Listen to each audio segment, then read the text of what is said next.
Kaip 10 metų vaikai sugebėjo uždirbti tiek pinigų 2000-aisiais? Kaip tu išvis turi tai sugalvoti ir neturėti visiškai jokio baimės jausmo ir nepagalvoti apie rizikas? Istorija apie pirmą mano uždarbį, arba kitaip, pirmąją varkę. Kas išvis yra ta varkė ir kaip ją apibūdinti? Pagal mane varkė tai, kai tu iš visiškai nieko arba iš uždyką tau duoto resurso gali užsidirbti pinigų. Pasinaudoja savo gabumais ar įgautomis gyvenimo mokyklos žiniomis. Kaip pavyzdys, anksčiau būdavo ką tik nugriautos vietos, kurias mes vadindom strojkiam, be jokių ribojimų ten eiti, kur žmonės važiuodavo ir ieškodavo ten varinių laidų. Jos išardydavo ir kraudavo varį į mašiną. Tai pasidarydavo pinigų ir tai aš vadinu varkę. Grįžtam prie mano temos, mano pirmasis uždarbis. Esi dar vaikas, dirbti nelabai turi kur, o kišenėse vakarykščių siemkų lūkštai. Nuo geros dienos, jeigu pasiseka, randi kišenėse 20 centų ant bomžpukė. O tos tuščios kišenės tave priverčia mąstyti. O kai gyveni tarp daug daugiabučių ir kiekvieną dieną matai vyresnių dėdžių pavyzdžius, mąstyti, kaip pasidaryti pinigų, pasidaro daug lengviau. Iš ko aš jį pasidariau? Kaip aš jį pasidariau? Ir kur aplamai vyksta šitas veiksmas? Vasara, rytas. Gyvenimas vyksta įprastu ritmu. Metai apie 2-5, man apie 10 metų. Į šūlį eit nereikia, mažai atsakomybių, nes esi dar vaikas. Tavo vienintelės atsakomybės yra išeiti į kiemą, pasilinksminti su draugais, nueit pavalgyti, kai tėvai per balkoną parėkia ir kai nusprendi padaryti kokią nesąmonę, stebėti savo būto langus, kad tėvai neišlystų ir nepradėtų mojuoti su kumščiu. Mano tikslas yra eiti per draugelių būtus, skambinti jiems į duris, jeigu veikia skambutis. Viskas. Suderinau, eisim į kiemą keturiesi. Šie draugai į kiemą, o kas toliau? Reikia kamulio, kad pažaisti kojų kvadrą prie garažų. Pasimam kamulį, einam prie garažų, o ten matom vieną atidarytą garažą. Pasirodo, kaimynės mama meta lauk senus ir nereikalingus daiktus. Pasižiūrim mes su draugais tos daiktus, o ten dideli turginiai maišai. Pilni visokių šmutkių. Tai jeigu konkrečiau, pėdkelnės, kojinės, rūsai, įvairūs apatinis trikotažas ir visokia kitokia k***nė. Viskas nauja, kažkas net neišpakuota. Ir čia iš karto pas mane atsiranda minčių mest lauk. Čia tikriausiai prikolina. Nors aš esu ir vaikas, bet tuščios kišenės man automatiškai įjungia verslas nuo nulio mentalitetą. Parduoti.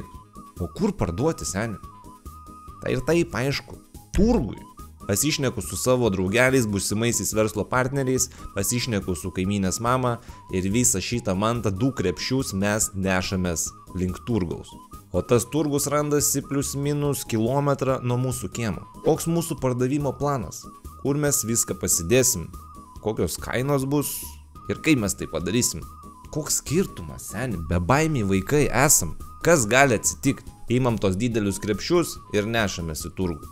Aišku, aš dabar suprantu, kad galimai tais laikais, norint prekiauti, reikėdavo kažkokių leidimų, reikėdavo išsipirkti vietą ar galbūt kažkam sumokėti, kad leistų mums ten prekiauti. Bet būnant vaiku, tau niekas negalioja, nes tu tiesiog nežinai tokių dalykų. Atsinešam mes tą visą savo bagažą į turgų. Įsirenkam savo aišku gerą vietą, kur yra tokie prekystaliai padaryti iš akmens, kad turėtume kur pasidėti daiktus. Visos akys į mus. Močiutės, dėdai kažką bazarina ir nieko turbūt nesupranta. 4 vaikai atėjo į turgų su 2 dideliais maišais ir čia kažką pardavinėt žada. Tipo, what the fuck moment. Aš įsivaizduoju, kaip turėjo tai atrodyti iš šono. Pradedam išsipakavimą. Randam įvairiausių kojinių, rūsų, įvairiausio kito apatinio trikotažo, pėdkelnių ir daugiausia viskas neišpakuota dar. Nauja, šviežia. O tai kaip dėl kainų? Žodžiu, pasitarėm su savo verslo partneriais, kad stumdom viską po 5 centų, kad parsiduoti kuo greičiau ir varyti lauk iš čia. Kuo greičiau parduosim, tuo greičiau galėsim eiti žiūrėti toliau savo reikalų ir nebereikės šitam turgui būti ant palievos. Prieina vienas žmogus, nuperka. Prieina antras žmogus, nuperka. Reikia greito pasitarimo su verslo partneriais, nes galimai reikia pakelt kainą. Užkėliam kainą iki lito. Aišku, pirko mažiau, bet litas yra litas. Aš dabar kiek atsimenu, tai daugiausia nupirko kojinių ir pėdkelnių, nes buvo pekose viskas, supakuota gražiai, o visa kita tiesiog taip numesta ir tiek. Žodžiu, verslas eina, litai kapsi, paprekiavom galvoje valandą ir tikriausiai kažkas užpavydėjo. Žiūrim, pareina kažkokią babcę. Tokia rimta, žinai, babcė, turginė.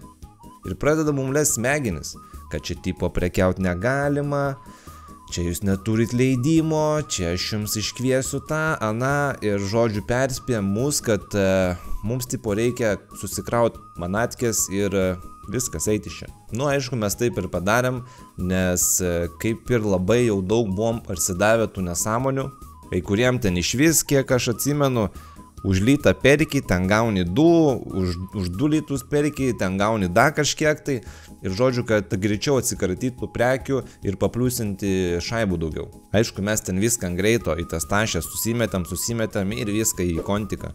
Nu tikrai nebesinešim jau atgal tų tašių, nes nu kur mes dėsim tą visą mantą, jeigu jau kaimynės mama sakė, išmeskite į konteinerį.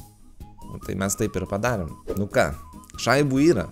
Keturiese pasidarėm po maždaug 25-30 litų, kas tais laikais vaikui buvo kosminės šaibos. Jeigu tai palyginti, tai geras didelis čipsų pakelis, Estrela mėlynas, kainavo tais laikais litas 50 arba 2 litai, kažkas tokio. Vienam iš draugelių staiga šauna geniali mintis, kaip uždirbtus šituos pinigus painvestuoti ir pasikelti dar daugiau pinigų. Aišku, mes taip ir padarėm. Nuvarėm į spaudos kioską, nusipirkom po maždaug 40 tik-tak loterijos bilietukų, nes jie kainavo po 5 centų, man atrodo. Tai kiekvienas iš mūsų investavom maždaug po 20 litų, iš kurių mes uždirbom 10 litų. Kaip ir gera varkė, ane? Smagu buvo su 2 centais braukinėtos 40 bilietukų. Likusius pinigus nebeinvestavom į kažkokį tolimesnį verslą, o investavom į save. Nusipirkom čipsų, gėrimų ir DBZ gumų.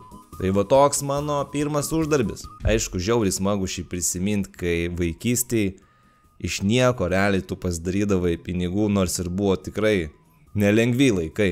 Dabar atrodo viskas paprasčiau ir vaikui pasidaryti pinigų šiais laikais tikrai nėra taip sudėtinga. O galbūt jūs turit kažkokią istoriją, kaip jūs užsidirbot savo pirmosius pinigus. Šiaip būtų gerai, kad parašytumėt komentaruose savo trumpas istorijas. Būtų žiauriai įdomu paskaityti. Ir įdomu pažiūrėti, ar aš čia toks vienas ant varkių užaugęs, ar ir jūs kažką tai versliavot, tvarkiavot ir panašiai. Ačiū, kad žiūrėjot. Ir jeigu jau pažiūrėjot iki galo, tai spustelkit like mygtuką ir subscribe kartu su varpeliu, aišku.